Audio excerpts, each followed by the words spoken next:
Saya nama Muhammad Arsyad Dahlan, dilahirkan tahun 1975 di musim pacaklik di pinggiran Danau Tempe, namanya Tokare, Latuncung.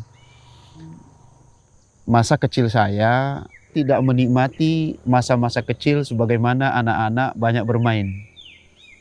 Saya lebih banyak menghabiskan waktu saya membantu orang tua. Ya, karena sadar betul bahwa kami banyak bersaudara, satu-satunya cara untuk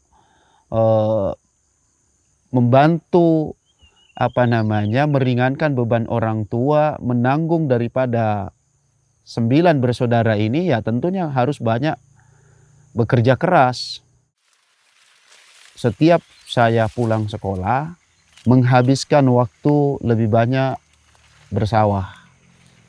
Jadi di pagi hari saya bangun, pergi sekolah, pulang sekolah, membajak sawah, bekerja di sawah sampai maghrib. Dan saya tidur di sawah, di rumah sawah itu bertahun-tahun. Jadi saya nginep di situ. Semua alat-alat sekolah memang di situ.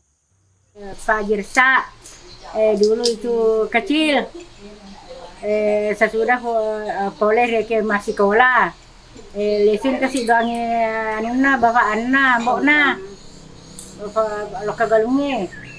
Itu Pak Ajarsa dulu waktu na becuk kasi mapakoro sejarah na Pak tumatuan na siya apa tanin zaman na kemudian 25 di kanang jadi dia pakasi nandre ya tolo kani jama kung ke sekolah na kadeko puro kumutumbo mandre aku am jamai lo mo anu sapinge lo mo dakala lo mo bengku ku galunge apa na bengkunge kemudian nadaki kasi temat ku SD na ramendre SMP tul mapa ku mataru jadi mana naka anuna letik melo daerah singkang ku alia. Ketika itu saya tidak pernah membayangkan bahwa itu adalah gemblengan yang sangat bermanfaat bagi saya. Begitu tamat SD, akhirnya langsung saya ke pondok pesantren Yathrib Sopeng. Satu hari setelah dinyatakan lulus dan berita ini saya sampaikan kepada ayah saya bahwa saya lulus masuk pesantren dengan catatan harus membayar uang Rp35.000 sebagai uang pembangunan. Tidak panjang cerita, orang tua saya langsung bilang, kalau begitu sekolah di SMP saja. Karena 35.000 untuk ukuran petani sebagai orang banyak bersaudara, tentu ini bukan ringan. Akhirnya saya mencabut dari pondok pesantren dan menghilangkan keinginan saya untuk sekolah di SMP atau sederajat dengan pondok pesantren. Langsung masuk ke SMP Muhammadiyah Lewereng. Nah di sini alhamdulillah saya tentu makin tumbuh menjadi anak yang punya cita-cita. Cita-cita saya itu pengen menjadi orang yang pandai ceramah, pandai bicara, pandai membaca Al-Quran, tapi tidak ingin menjadi kiai besar, gitu. Seorang ustadz tapi pengusaha. Pak Ajarsa ini termasuk pendiam nih. Di antara 30-an paling pendiam. Tidak pernah saya ingat itu mengganggu di kelas itu. Nyabar. 30 tahun baru ketemu. 30 tahun baru ketemu, dulunya itu waktunya datang, saya tidak kenal. Siapa ini? Bu, tidak kenal saya bu. Enggak. Sekalinya lama-lama aku ingat, oh ini Ajarsa. Kayak seperti ustaz. Kemudian setelah tamat SMP, saya izin sama orang tua melanjutkan pendidikan di Aliyah atau di As'adiyah Sengkang. Jadi ketika saya masih di pondok As'adiyah, beberapa kali kami tidak mendapatkan makanan yang standar untuk anak pesantren. Alhamdulillah, saya alami hidup seperti ini bertahun-tahun selama kurang lebih 3 tahun. Bahkan ada teman saya yang pernah menyaksikan saya makan pakai nasi putih tanpa lauk apapun. Dan teman saya masih ingat kata-katanya, dia bilang, Anda ini luar biasa. Kalau saya masih ada kepala ikannya. Kalau Anda nasi saja dengan air putih tanpa apa-apa. Kalau masalah penderitaannya saudara Arsa ini, tahan dulu orang menderita. Kami sering makan pakai garam saja dikasih minyak kelapa. Masih mending karena masih ada. Jangankan kepala ikan, bayangkan ikan saja tidak ada. Itu yang dimakan terus setiap hari. Bila betul-betul ini orang. Masya Allah. Saya senang melihat orang ketika naik mimbar, berceramah, sehingga saya itu memang dari SD, dari kecil suka menonton penjual obat. Saya suka melihat pintar bicara. Jadi di atas podium itu kalau ada orang pintar ceramah, saya tergugah hatinya, senang sekali dan kepengen seperti dia. Dia hobinya tuh nonton, tahu, penjual obat. Dia kalau sudah, cari Arsa di mana? Nggak usah dicari kemana-mana, cari di depan penjual toko obat. Ada itu di depan dia nongkrong, nunggu penjual toko obat gitu. Jadi retorika itulah yang kemudian dia cari penceramah terbaik waktu itu, Zainuddin MZ. Rupanya itu menjadi inspirasi kami juga, orang pertama berani keluar berceramah. Nah, dia dengan modal Zainuddin MZ-nya, dia ke kota, saya ke kampung. Pernah suatu ketika ada daerah yang kita kunjungi, tidak ada yang bisa khotbah. Si Arsat ini kita dorong untuk naik khotbah. Baru 1 bulan setelah masuk As'adiyah pulang kampung langsung khotbah Jumat. Nah kemudian 8 bulan setelah saya masuk As'adiyah, mendaftar untuk masuk mubalik, diutus sebagai mubalik bertugas di bulan Ramadan. Jadi saya mempersiapkan 70 judul, 70 kali tampil. Alhamdulillah saya dinyatakan santri yang lolos dari tentu ratusan santri yang keluar, bahkan ribuan yang menginginkan orang itu keluar bertugas setiap bulan Ramadan. Dan nanti disebar ke seluruh Indonesia. Jadi selama 3 tahun di As'adiyah, 3 kali saya bertugas menjadi mubalik penceramah full Ramadan. Dan setelah lulus di Alia As'adiyah ini, saya ingin bercita-cita lanjut kuliah. Namun tidak selamanya cita-cita itu mulus. Setamat dari As'adiyah, saya langsung menceritakan cita-cita saya kepada ayahanda saya. Apa kata ayah saya? Nak, saya bukan tidak mau menyekolahkan kamu. Tapi kondisi saya saat ini tidak mampu untuk melanjutkan lebih tinggi. Bagaimana kalau saya tawarkan untuk pergi kerja di Kalimantan, menjadi karyawan Pandai Emas? Spontan saya jawab, seseorang itu untuk menjadi sukses tidak harus bekerja dengan ototnya. Bisa jadi suatu saat ketika saya menjadi orang berilmu, hanya berbicara bisa mendapatkan uang. Seseorang ketika menjadi orang pintar, bisa jadi dengan tangannya dia menjadi sukses. Dan saya memang punya keyakinan bahwa ini saudara Arsat ini bakal jadi orang sukses. Kegigihan, ya, cita-cita, kemauan dia besar. Dan memang ini kelebihannya, ini keunggulannya Arsat dibandingkan dengan teman-teman yang lain. Pak Arsyad ini, dia selalu berpikir bahwa kita kalau mau besar jangan di sini. Tapi kalau kita berpindah tempat, maka kita akan berpikir baru bagaimana hidup di tempat yang baru. Nah ini yang dialami. Nah manusia yang sukses adalah hijrah. Hijrah, hijrah, dan hijrah. Nah hijrah inilah yang diwujudkannya. Akhirnya apa? Saya pergi ke Makassar. Sampai di Makassar jam 12 malam langsung ke rumah kakak saya yang pertama. Yang saya ingat ketika itu adalah saya menangis dari tengah malam sampai sholat subuh di depan kakak saya.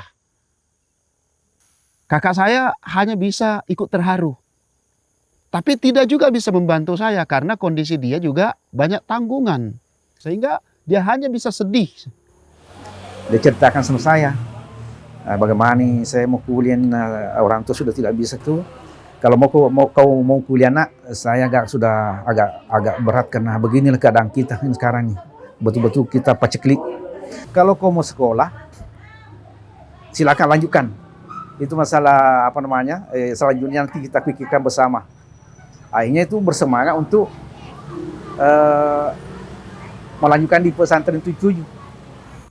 Dia bilang begini, kalau kamu tidak mampu melanjutkan kuliah untuk tahun ini, bagaimana kalau pergi menghafal Quran saja? Ada sekolah menghafal Quran di Bone dan itu gratis.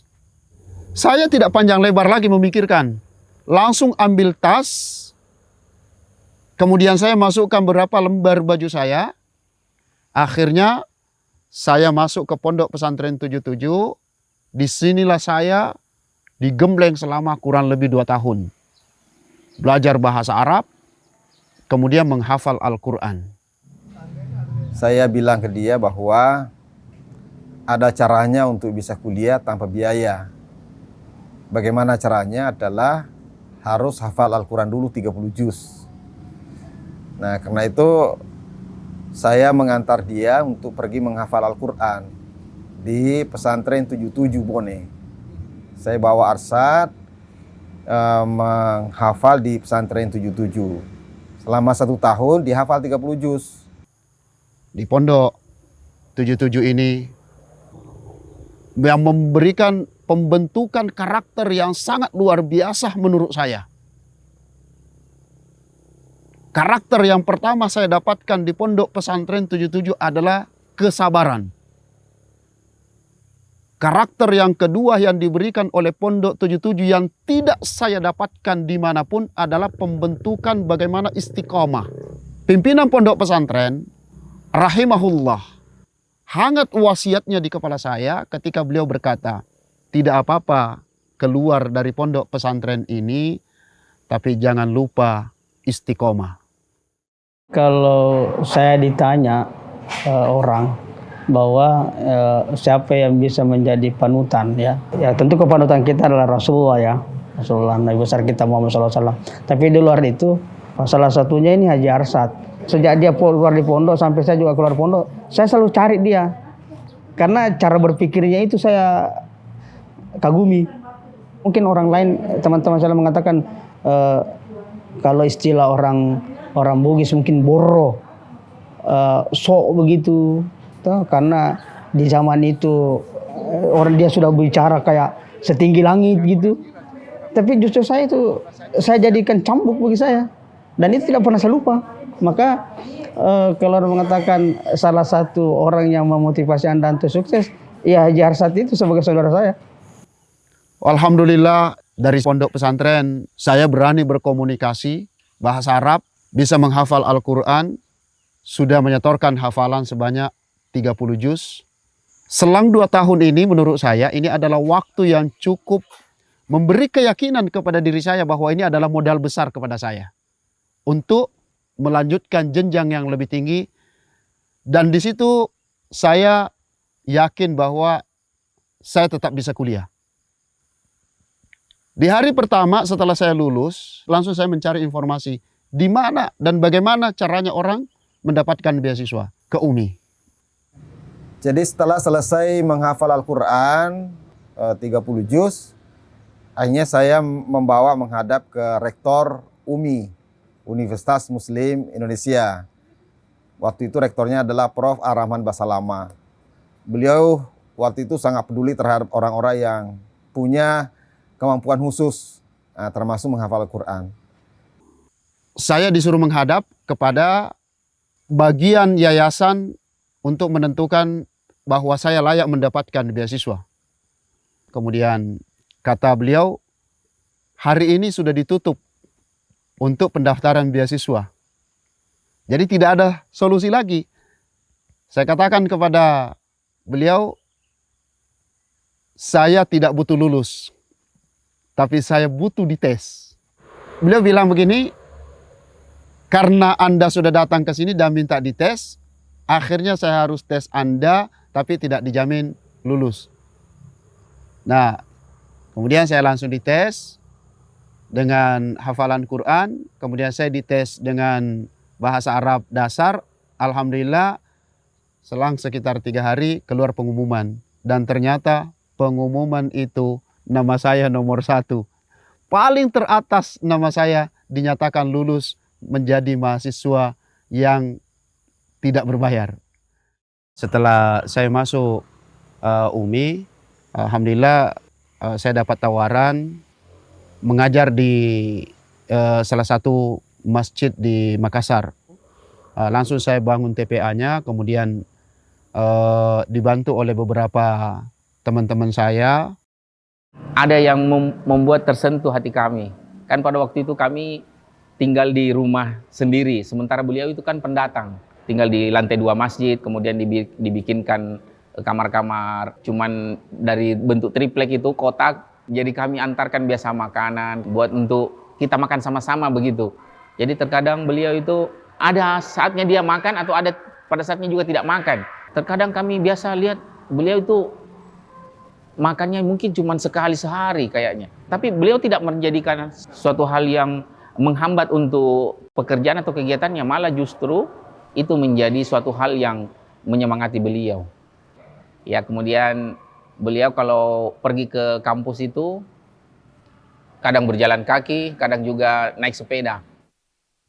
Di pagi hari saya jual majalah, kemudian di siang hari saya pergi kuliah, kemudian jam 5 sore hari saya keluar kuliah, kemudian mandi tempat kuliah, langsung pergi mengajar TPA. Kalau sudah selesai jam 8 malam, saya langsung pergi privat. Atau setelah saya mengajar, saya kumpulkan anak-anak di TPA ini, guru-guru saya kader guru-guru saya ajarkan ilmu-ilmu syariah, kemudian saya juga ajarkan tajwid. Nah, setelah bertemu dengan Ustadz Arsyad, kami diajarkan bagaimana mengenal huruf-huruf Al-Quran menggunakan metode Iqra. Jadi berbeda pola pembelajaran pengajian yang kami dapatkan dengan yang beliau ajarkan. Itu adalah pengalaman baru pada saat itu. Di Masjid Nurus Salah inilah saya terinspirasi banyak, selalu ingin ke luar negeri. Setiap malam saya bangun tahajud dan berdoa kepada Allah Subhanahu wa taala kiranya diberi jalan untuk bisa berangkat ke Mekah. Alhamdulillah.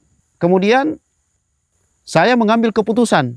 Saya langsung ke orang tua saya bahwa saya ingin berhenti kuliah dan ingin berangkat ke Mekah. Ketika dia mau berangkat, saya tidak tahu kalau malamnya dia mau berangkat ke Arab Saudi. Pagi baru dia kasih tahu saya, bilang saya mau ini pergi ke Arab Saudi. Saya sampai kaget. Saya bilang, loh kenapa bisa? Kemudian saya minta ridho kepada kedua orang tua saya dan langsung saya pergi ke Makassar mencari jalan.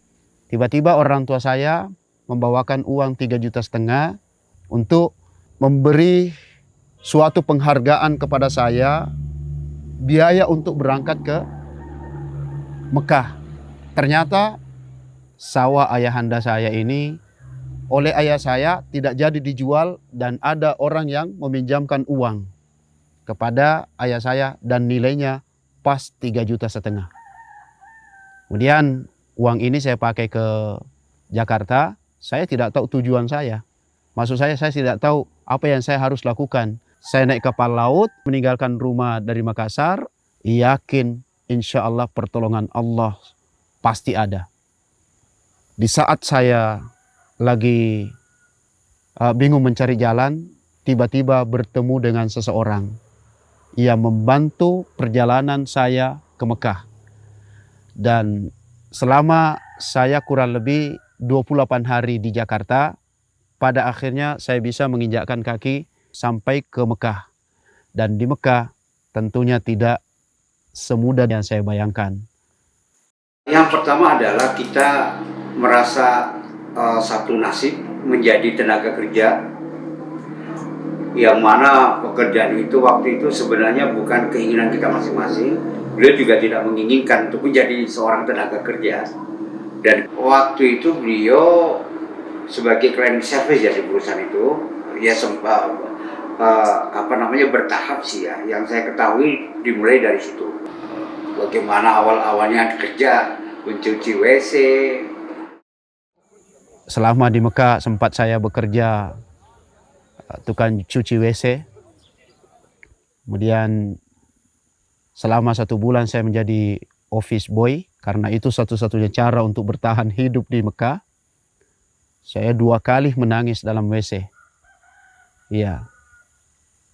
Apa yang membuat saya menangis dalam WC? Muncul di benak saya sedikit penyesalan. Kenapa saya meninggalkan bangku kuliah, di mana saat itu masa depan sepertinya lebih cerah daripada saat ini. Saya seorang penghafal Al-Quran, kenapa harus bekerja menjadi tukang cuci WC? Di situ saya menangis 2 kali. Tapi di sisi lain saya ingin membuktikan kepada keluarga saya, terutama kepada kedua orang tua saya, bahwa sesungguhnya saya meninggalkan kampung halaman, sukses di negeri orang. Suatu saat ketika sholat maghrib, kemudian imamnya terlambat, saya langsung menggantikan posisi imam. Setelah sholat maghrib, manajer perusahaan saya bertanya, "Ya Arsyad, ayyu juz'in hafidta minal Qur'an?" Saya langsung jawab, saya ini meninggalkan kampung halaman saya sedang dalam keadaan kuliah di jurusan tafsir dan Al-Quran. Lalu kemudian saya langsung diuji bacaan Al-Qurannya. Tidak lama kemudian akhirnya saya langsung dipindahkan bekerja. Diberikan pekerjaan yang lebih baik. Setiap hari hanya menghafal Al-Quran saja. Kemudian saya tanya kepada kantor, kerjaan saya apa di sini? Bacakan Al-Quran gedung ini. Setelah 6 bulan, saya merasa jenuh karena tidak ada pekerjaan. Akhirnya saya melapor kepada manajer saya. Saya bilang, beri saya pekerjaan yang lebih baik. Akhirnya tidak lama kemudian saya dipindah ke gedung yang mayoritas hampir 100% isinya dosen-dosen Ummul Qura. Ya, isinya dosen-dosen Ummul Qura, para profesor, para doktor-doktor yang terkenal di Ummul Qura. Di sini saya dipertemukan. Nah, di sini saya betah, alhamdulillah. Saya tahu persis bahwa beliau dengan mata kepala sendiri, pekerjaan beliau itu ya nyuci mobil itu, ya. Jadi ada beberapa penghuni apartemen tersebut yang memiliki mobil, lah beliau lah yang nyuci. Ada 10 atau berapa mobil atau sampai 20 saya lupa. Itu beliau yang nyuci. Nah, selesai saya cuci mobilnya, kemudian beliau langsung sebarkan informasi ini kepada teman-temannya. Masya Allah, bagus cuci mobilnya katanya. Ini Arsyad cuciin mobil saya, Muhammad cuciin mobil saya. Tersebar kepada dokter-dokter dosen Ummul Qura. Akhirnya pada minta dicuciin mobilnya. 15 mobil saya cuci setiap hari. Sebulan itu 1 mobil 50 real. Dan saya selama di apartemen ini, saya juga bisa mengambil hikmah, bisa langsung memulai belajar untuk mengurusi jamaah haji reguler. Membantu orang yang hilang, kemudian mengantarkan tawaf. Tahun ketiga mulai lebih pintar, jadi mengantarkan ziarah. Sudah mengantarkan jamaah ziarah ke Arafah, Musdalifah, Mina. Kemudian mulai saya masuk ke Madinah, mengantarkan jamaah ke Madinah. Setelah saya merasa cukup saya dapatkan di Arab Saudi, baik dari segi pengalaman di Madinah, pengalaman di Mekah, kemudian pengalaman mengurusi jamaah, saya mengambil keputusan untuk segera kembali ke Jakarta. Pada tahun 2002, ketika pertama kali saya masuk di Jakarta, yang pertama saya lakukan adalah sesuai niat saya meninggalkan Mekah untuk menjadi pengusaha umroh. Bergabung dengan teman saya merekrut jamaah haji reguler. Setahun pertama ketika saya membangun bisnis haji ini, saya hanya mendapatkan jamaah 3 orang. Karena komitmen saya kepada jamaah, berapa orang pun yang mendaftar ke saya harus dampingi. Itu janji saya kepada jamaah. Saya berangkat, uang saya tidak cukup, dari hasil pendapatan haji reguler ini, akhirnya saya pinjam gelangnya istri saya untuk saya lepas dulu. Nah, ini luar biasa. Jadi gelang warisan istri saya yang sangat dia cintai, terpaksa saya harus lepaskan untuk pakai berangkat haji. Pada saat mulai pertama Pak Arsyad mengurus umrah ini, ya sempatlah mereka menggadai emas yang saya miliki. Tapi ya itu karena namanya juga baru merintis, ya Kak, waktu itu ada berselang pada saat dia berangkat itu dengan menjual perhiasan saya, sempat vakum, nggak langsung dapat lagi jamaah. Jadi gitu, di proses pengembaliannya itu cukup lama. Ya teman, itu aja yang saya kagumi Pak Arsyad, itu orangnya nggak putus asa gitu. Ternyata setelah pulang berangkat membawa haji 3 orang ini, bukan mendapatkan keuntungan, melainkan usaha saya justru gulung tikar, bangkrut. Nah, kemudian akhirnya saya mencari usaha lain. Ya, sempat menjual voucher, kemudian buka usaha akuarium. Saya ganti usaha bengkel namanya Top Motor. Suatu saat tiba-tiba ada orang mendatangi. Saya punya uang 250 juta nganggur. Kira-kira enaknya uang ini diapain? Spontan saya bilang, dibisnisin. Singkat cerita, berdiri di Alfamart pada tahun 2004. Sampai sekarang, alhamdulillah. Target saya buka Alfamart 10 waktu itu. Namun setelah saya pikir tidak mampu saya jalanin. Karena modalnya besar sekali untuk membangun satu Alfamart. Akhirnya saya mencoba konsen di dunia umroh. Teman saya tiba-tiba datang. Arsyad, usaha apa yang bagus kita jalanin? Saya bilang, bisnis umroh. Setelah saya berikan cara-cara berbisnis umroh, setahun kemudian datang ke rumah saya bawa mobil Avanza. Kaget saya. Saya bilang, ini mobil dari mana? Inilah hasil yang kamu ajarkan ke saya, bagaimana caranya mencari jamaah umroh dan lain sebagainya. Ternyata alhamdulillah saya sukses. Datang lagi teman saya yang satunya, konsultasi kepada saya, usaha apa yang paling baik? Saya bilang usaha umroh. Ternyata dia jalanin usahanya dan jalan juga. Wah, ini bahaya ini kalau saya biarkan seperti ini. Bisa-bisa saya menjadi guru, tapi dianya sudah sukses jadi pebisnis. Saya hanya sebagai konsultan saja. Akhirnya saya memutuskan untuk terjun juga. Tapi sebelum saya terjun dalam dunia umrah adalah menjadi karyawan dulu. Kurang lebih 4 bulan saya menjadi karyawan salah satu travel. Tidak pernah digaji. Alhamdulillah saya nikmati. Kemudian salah satu teman saya berkongsi membangun travel. Mendirikan perusahaan pertama namanya PT Mumtaz Lintas Buana. 2 tahun kira-kira perjalanan waktu. Tahun pertama beliau Masya Allah jamaahnya banyak. Tahun kedua Masya Allah beliau jamaahnya banyak. Saya belum punya jamaah. Karena saya merasa ada yang tidak pas kalau saya lanjutkan. Karena teman saya selalu mendapatkan jamaah yang banyak. Sementara saya sendiri tidak. Sepertinya tidak adil kalau hasil ini dibagi rata. Akhirnya saya memutuskan untuk keluar bergabung dengan travel lain. Tahun ketiga, pada saat saya mencari jamaah, belum mendapatkan jamaah. Pada mau masuk tahun keempat, barulah saya mendapatkan 8 orang jamaah. 8 orang ini saya tidak mendapatkan untung, melainkan rugi. Karena travel yang tempat saya menginduk, ya, tiba-tiba dia menaikkan harganya sepihak tanpa kompromi dengan saya. Mulai berkembangnya usaha kami ini banyak sekali hal-hal yang kami hadapi. baik misalnya ada beberapa orang yang memberikan jamaah tapi mereka tidak membayar full gitu, meninggalkan utang. Akhirnya saya bergabung dengan travel lain menjadi marketing. Alhamdulillah sukses mendapatkan fee hampir sekitar 250 juta seingat saya. Nominal pasnya saya lupa. Apa yang terjadi? Ternyata ketika saya minta fee-nya, ternyata beliau tidak mencairkan. Akhirnya saya keluar, kemudian membuat perusahaan sendiri. Namanya PT Royal Java Mandiri.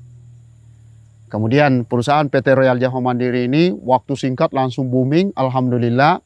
Namun karena PT ini ada sama dengan perusahaan orang lain, dan orang lain ini mengklaim bahwa itu punya dia, akhirnya pada tahun 2014 awal saya membuat PT baru lagi, namanya PT Royal Iman Wisata.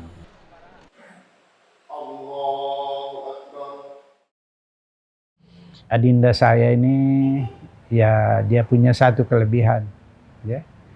Dia hafiz, ya. Dia bisa imam itu kalau dia jadi imam luar biasa.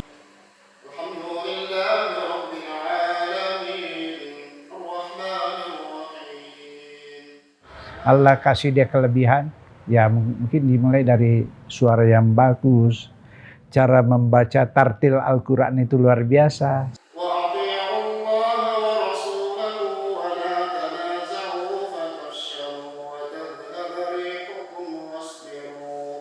Waktu Pak JK periode awal jadi wapres, Adinda ini ada kali 5 kali bulan puasa, selama wapres lah. Dia selalu jadi imam di istana itu, dan rumah-rumah pribadi, menteri-menteri di Widya Chandra, itu beliau sering jadi imam. Dan mulai mengurangi aktivitasnya jadi imam itu setelah merintis ini tadi, travel. Sehingga beliau ini bergerilya. Saya pribadi dan banyak keluarga saya yang lain ya sebenarnya kurang yakin dengan, ya istilahnya dalam hati, anak ini nekat ya. Saya sudah azam waktu itu, saya sudah berniat insya Allah apapun yang terjadi dalam dunia umroh ini, saya akan tetap bertahan dan saya akan tetap promosi dan saya harus sukses di bisnis ini. Pertama saya mendapatkan jamaah 50 orang. Kemudian saya berangkat. Ternyata bukan untung yang saya dapatkan, melainkan tertipu sebanyak 100.000 dolar. Senilai hampir setara 1,5 miliar hari ini. Kemudian tahun selanjutnya jamaah makin banyak, lagi-lagi kembali tertipu. Tapi nilainya 70.000 dolar. Kemudian tidak lama setelah saya menjalankan bisnis ini, jamaah makin bertambah, tertipu lagi. Senilai hampir 40.000 dolar. Kemudian puncak saya tertipu itu sebanyak sekitar 270.000 dolar Amerika.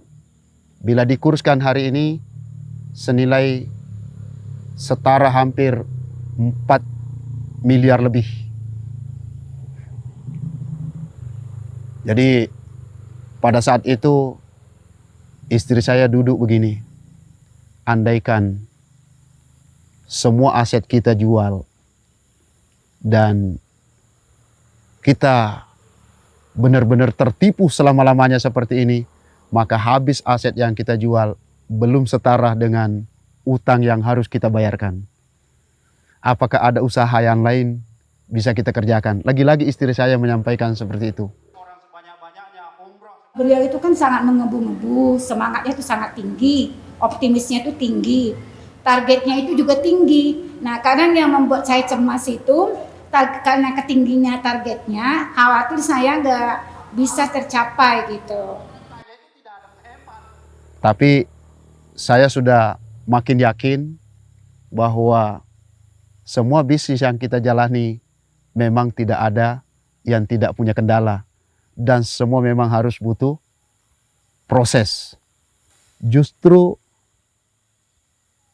hasil daripada saya ditipu oleh beberapa orang, disitulah saya makin pintar dan menjadi penyemangat bagi saya.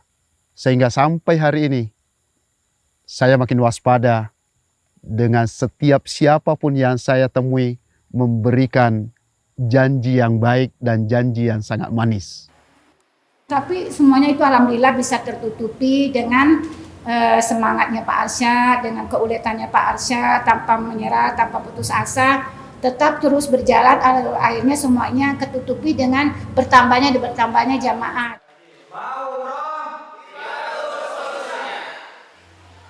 Saat saya mengembangkan Royal Iman Wisata, alhamdulillah jamaahnya banyak sekali. Jadi jamaah saya terbanyak dari dulu sampai sekarang. Saya pernah mencapai 1.800 jamaah satu bulan. Itu puncak paling terbanyak saya dapatkan jamaah. Kemudian akhirnya saya membeli perusahaan baru namanya PT Tifa Jaya Abadi pada tahun 2016 akhir. Kemudian alhamdulillah berkantor di Green Pramuka City, Rawasari, Jakarta Pusat.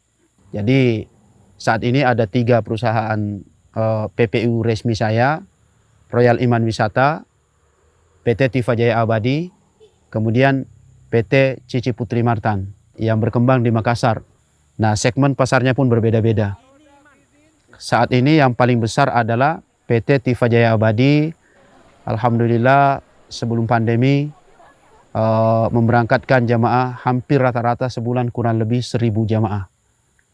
Itu sebelum pandemi. Setelah pandemi ini sampai saat ini alhamdulillah bulan September kemarin, awal daripada dibukanya umrah pasca pandemi, kita memberangkatkan jamaah sebanyak 1.100 orang. Alhamdulillah.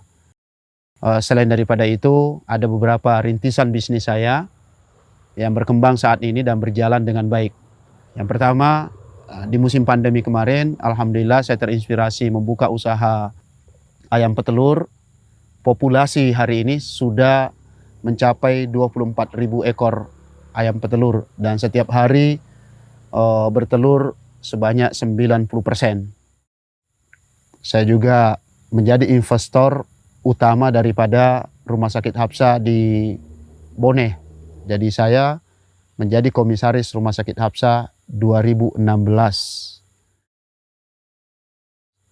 Kemudian sebagaimana cita-cita awal saya ingin mendirikan sekolah, sehingga pada tahun 2017 saya membuka sekolah di Ciawi Bogor, SMP sederajat, SMA sederajat dengan sistem boarding school yang diberi nama, ada hubungannya dengan nama saya, Irsyadul Quran. Alhamdulillah saya bersyukur karena semua usaha yang saya bentuk ini hampir semuanya milik saya semuanya 100% tanpa ada pemodal dari luar. Ya, di antaranya Alfamart, usaha travel, PT Royal Iman Wisata, PT Tifa Jaya Abadi, alhamdulillah, kecuali PT Cici Putri Martan ini ada pemilik saham dari orang lain. Kemudian sekolah saya, Irsyadul Quran, termasuk ayam petelur, saya juga pemiliknya 100%. Waktu kita sama-sama sekolah di SD, biar apa dibilangkan, enggak ada dia marah, cuma senyum-senyum. 32 tahun baru saya ketemu. Ternyata dia berhasil, kita cuma begini-begini saja. Dulu Pak Arsa ini teman saya waktu di SMP, dia pintar ngaji. Orangnya memang pendiam. Sekarang dia sudah sukses. Satu-satunya sekelas saya yang sukses Pak Ajarsa. baru orangnya tidak sombong. Manfaat yang diberikan kepada saudara, keluarga, sahabat. Kalau saya mau sampaikan, mau hitung satu semuanya, saya tidak bisa menghitung. Alhamdulillah, sampai saat sekarang ini, setiap tahun ada keluarga kami yang dibawa pergi umrah. Khusus untuk ibu saya, itu kalau saya tidak salah sudah lebih 10 kali dibawa pergi umrah. Dan itu rutin tiap tahun, termasuk saya sendiri. Saya pergi haji 0 rupiah dan saya juga sudah dibawa pergi umrah 0 rupiah juga uang saya, termasuk istri saya dan keluarga-keluarga kami yang lainnya. Alhamdulillah bisa merasakan manfaat usaha travel itu karena saya bisa berangkat haji plus, nah itu gratis 100% fasilitas dari beliau.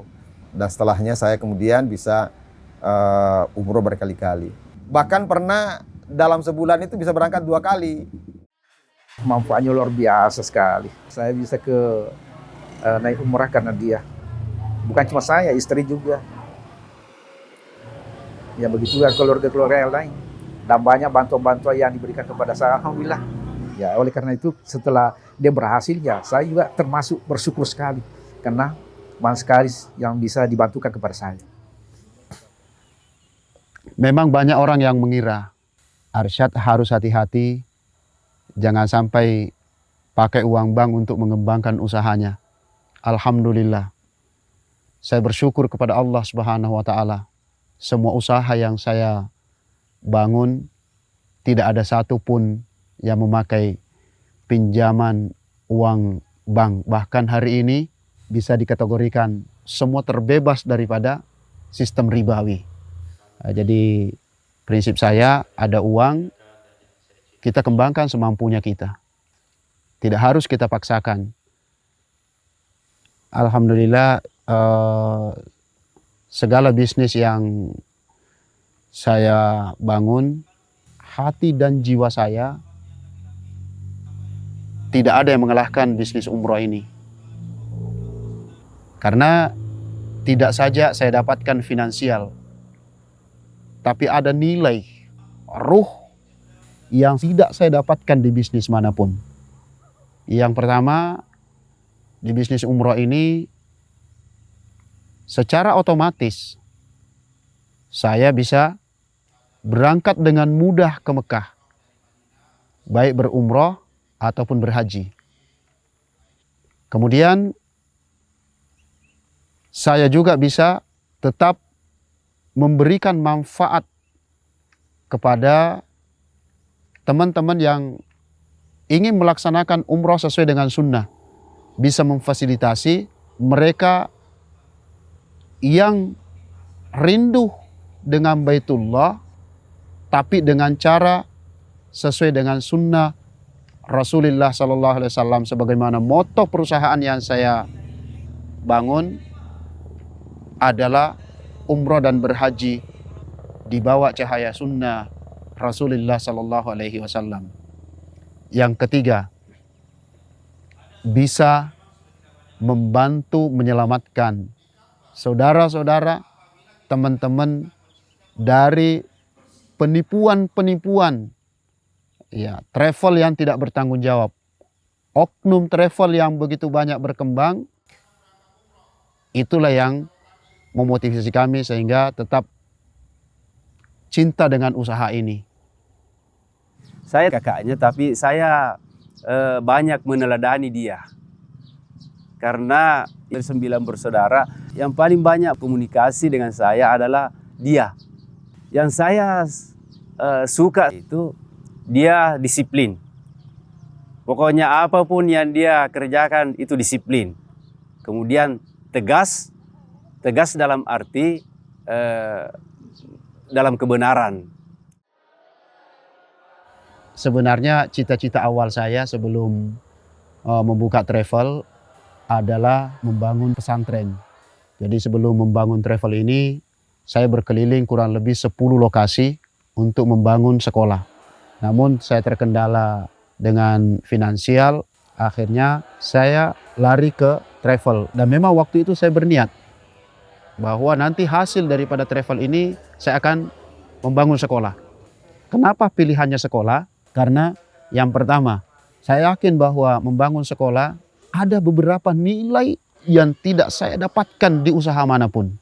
Yang pertama, kita bisa bebas mengajarkan ilmu-ilmu yang pernah kita fahami, yang pernah kita dapatkan, yang tidak mungkin kita ajarkan di sekolah lain. Hafal semua 13 juz itu. Dari juz 18 sampai 30. Yang paling duluan hafal 30 juz, saya umrohkan gratis, nggak perlu bayar. Yang kedua, kenapa sekolah? Suatu saat ketika saya tua, bahkan wafat, insya Allah sampai kapanpun ilmu-ilmu yang diajarkan di sekolah ini, kita pun akan ikut mendapatkan pahalanya.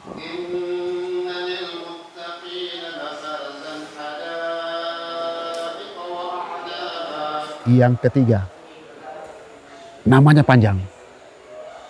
Travel, suatu saat saya meninggal, generasi belum tentu bisa melanjutkan. Tapi sekolah, insya Allah, generasi tidak melanjutkan, orang lain bisa melanjutkan. Kita sudah wafat, ide kita hidup. Kemudian di sekolah ini banyak hal yang bisa kita lakukan. Bisa mempekerjakan banyak orang. Kemudian bisa mengarahkan anak-anak orang ke jalan yang lebih baik. Jadi di antara motivasi yang ingin membuat saya sukses, suatu saat begini, saya duduk bersama dengan ibu dan bapak saya di teras rumah. Ada om saya sambil menoleh ke saya, kemudian diperdengarkan kepada kedua orang tua saya bahwa anak inilah yang akan menghabiskan nanti orang tuanya kelak. Karena dia menuntut ilmu di sekolah agama, yang mana sekolah agama itu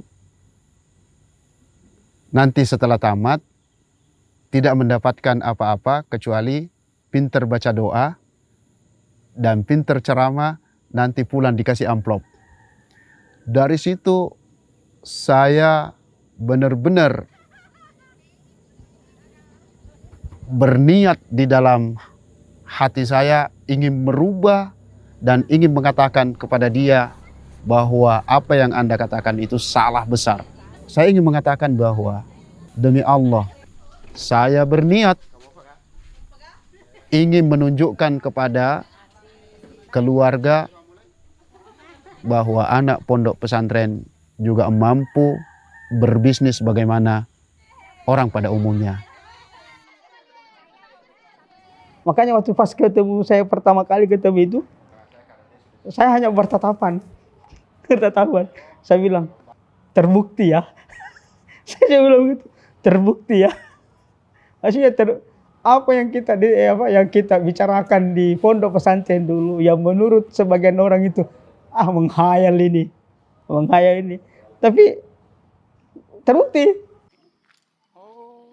Jadi untuk mencapai kesuksesan itu selalu saya sampaikan dalam training-training saya, yang pertama adalah doa.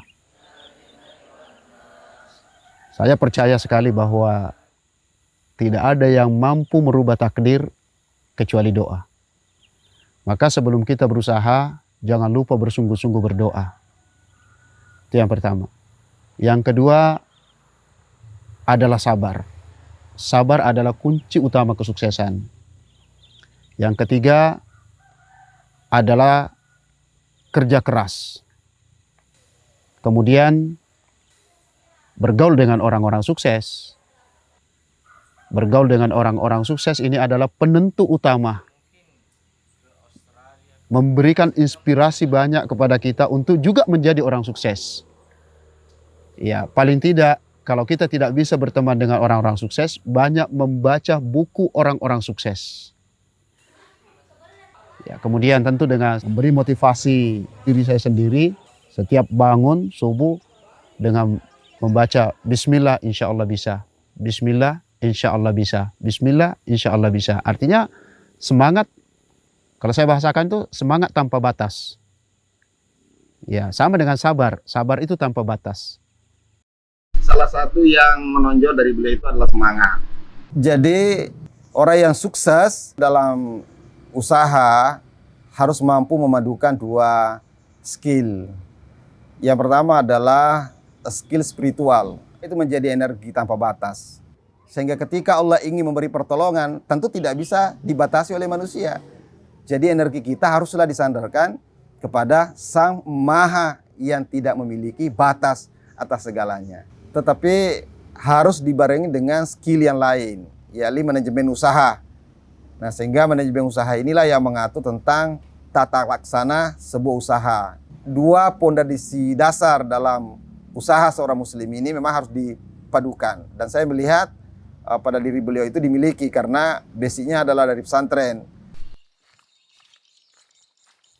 Saya selalu berniat masa-masa sulit yang saya alami, jangan sampai orang lain mengalami seperti saya. Karena dulu saya pertama memulai bisnis umroh ini, sampai saya bermalam 2 malam untuk belajar. Ternyata orang yang saya datangi untuk belajar bisnis ini tidak memberikan ilmu apapun. Dan hampir semua orang yang saya datangi belajar strategi daripada mengembangkan bisnis, jarang sekali orang yang mau terbuka. Nah, oleh karena itu kalau saya, siapapun yang ingin sharing bisnis kepada saya, semua apa yang saya ketahui bisa saya ajarkan kepada seluruh teman-teman. Ya, karena saya bersyukur sudah keluar daripada sistem penipuan itu. Dan saya mengambil pelajaran besar bahwa ternyata memang dalam menjalankan bisnis ini tidaklah mudah seperti apa yang dibayangkan oleh banyak orang. Makanya harus banyak kita belajar kepada orang-orang yang sudah sukses. Dia selalu melihat teman-teman itu harus maju.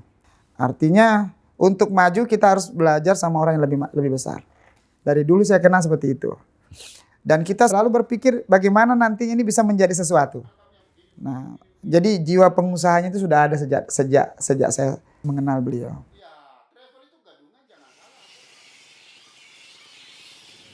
Di dunia ini tidak ada yang tidak mungkin bila Allah menghendaki sesuatu. Bahwa kita orang kecil janganlah berkecil hati. Hari ini kita belum sukses bukan karena kita tidak mampu. Tapi Allah memberikan waktu yang tepat untuk kita sukses suatu saat insya Allah. Bahwa selama kita berusaha, berikhtiar untuk menjadi orang sukses, pasti insya Allah Allah akan memberikan jalannya. Karena sebagaimana Allah firmankan di dalam Al-Quran, Innallaha la yughayyiru ma biqaumin hatta yughayyiru ma bi anfusihim. Sesungguhnya Allah tidak akan pernah mengubah nasib suatu kaum terkecuali dirinya lah yang merubah nasibnya. Dengan tentunya butuh ikhtiar, doa, tawakal, sabar menjalani apa yang kita cita-citakan. Bila Anda ingin merubah diri Anda di tengah malam, di kesunyian malam, pejamkan mata 1 menit saja.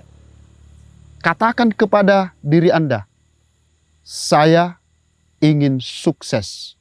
Ini namanya 1 minute awareness. 1 menit membuat kita sadar. 1 menit memberikan inspirasi dan motivasi kepada kita bahwa saya ingin keluar daripada kesulitan hidup.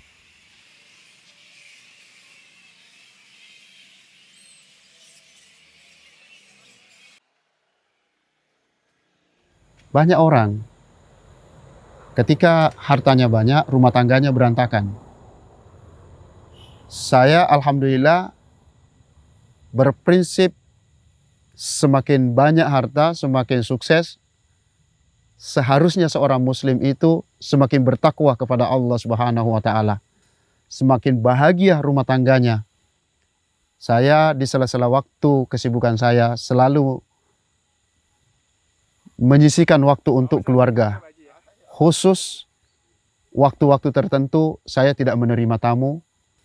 Dan semua anak-anak saya ketika masih kecil saya didik dengan Al-Quran. Dan harus menikmati bagaimana indahnya hidup di pondok pesantren. Pak Arsyad sangat perhatian ke anak-anaknya, perhatian ke keluarganya.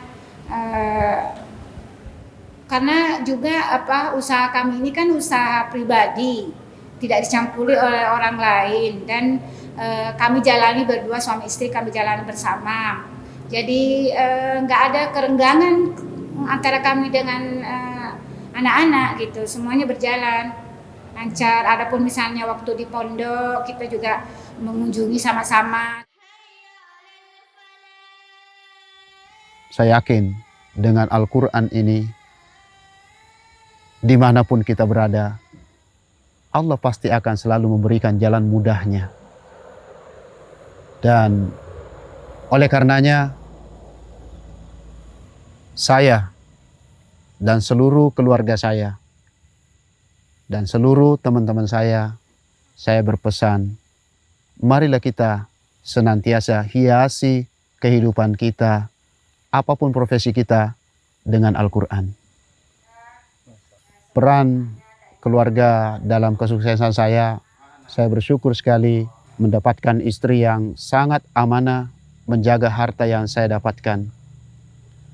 Beliau sejak awal pernikahan saya sangat mendukung dengan berbagai bisnis yang saya bangun.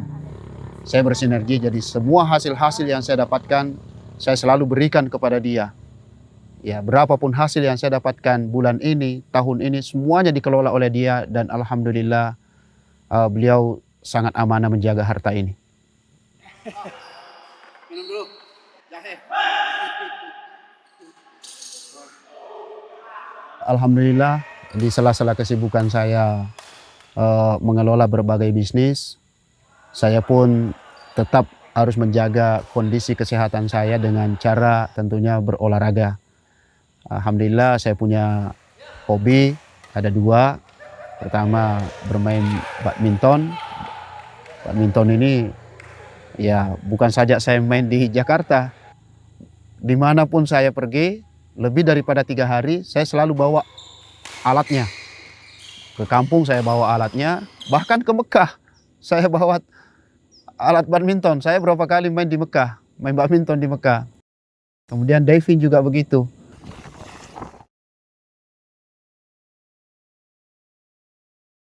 Dalam perjalanan karir saya, ada orang yang memberikan suatu kekuatan ruh di dalam jiwa saya, pembentukan karakter dari kecil sampai dewasa, bahkan sampai hari ini, adalah kedua orang tua saya.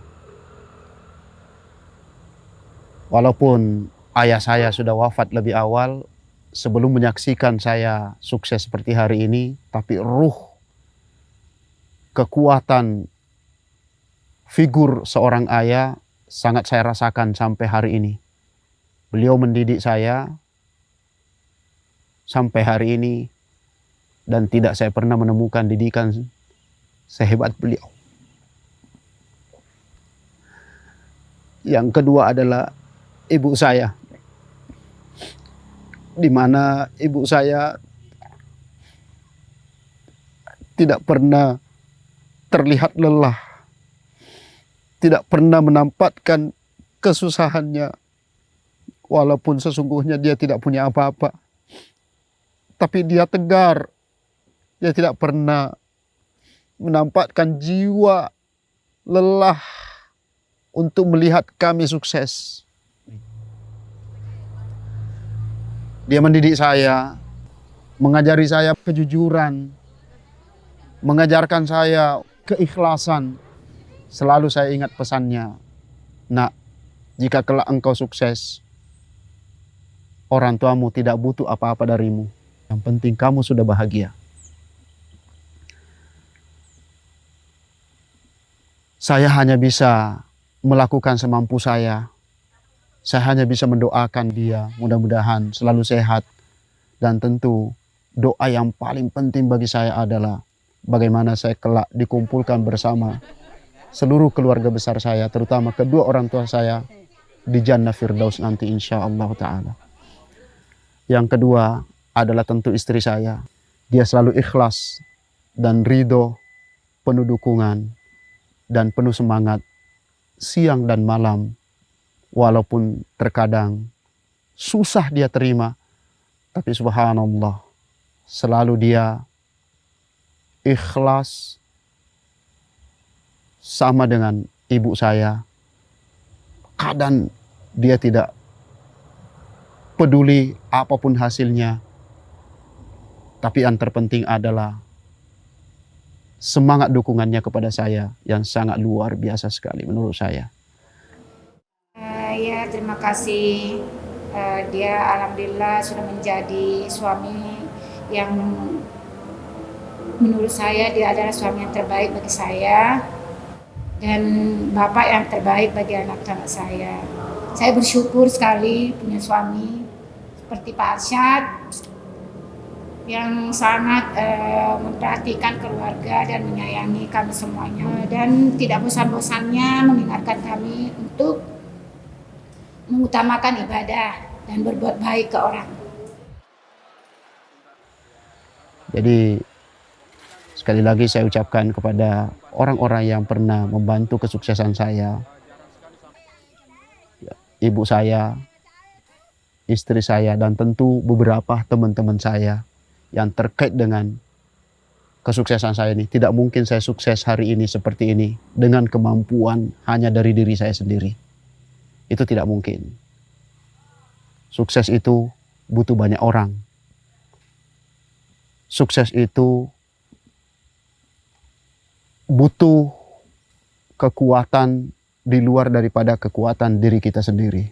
Saya ucapkan kepada seluruh kerabat saya dan teman-teman saya, jazakumullahu khairan katsir. Semoga Allah yang membalas dengan balasan yang setimpal bahkan lebih baik daripada apa yang pernah dia berikan kepada saya. Harapan kita tentunya, terutama masa-masa di mana kita sudah tidak mampu lagi bekerja dengan sebagaimana biasa kita bekerja di masa muda, adalah tentu makin memperbaiki diri kita, menjadi insan yang lebih bertakwa kepada Allah Subhanahu wa taala, mendekatkan diri kepada Allah Subhanahu wa taala, karena ujung daripada kehidupan ini adalah kematian. Pada saat kita nanti mati, semua harta yang kita miliki adalah menjadi milik orang lain. Sehingga kita sukses hari ini tidak boleh berbangga dengan merendahkan yang lainnya karena standarisasi, hanya karena harta saja. Kita wafat, selesai sudah urusan kita di dunia, melangkah kepada kehidupan selanjutnya, mempertanggungjawabkan seluruh apa yang pernah kita lakukan selama hidup kita. Oleh karenanya, kepada seluruh teman-teman, kita berbisnis, tapi jangan lupa bahwa akhir daripada semua yang kita lakukan ini ada batasnya. Dan kita harus bertanggungjawabkan semuanya di hadapan Allah Subhanahu wa ta'ala.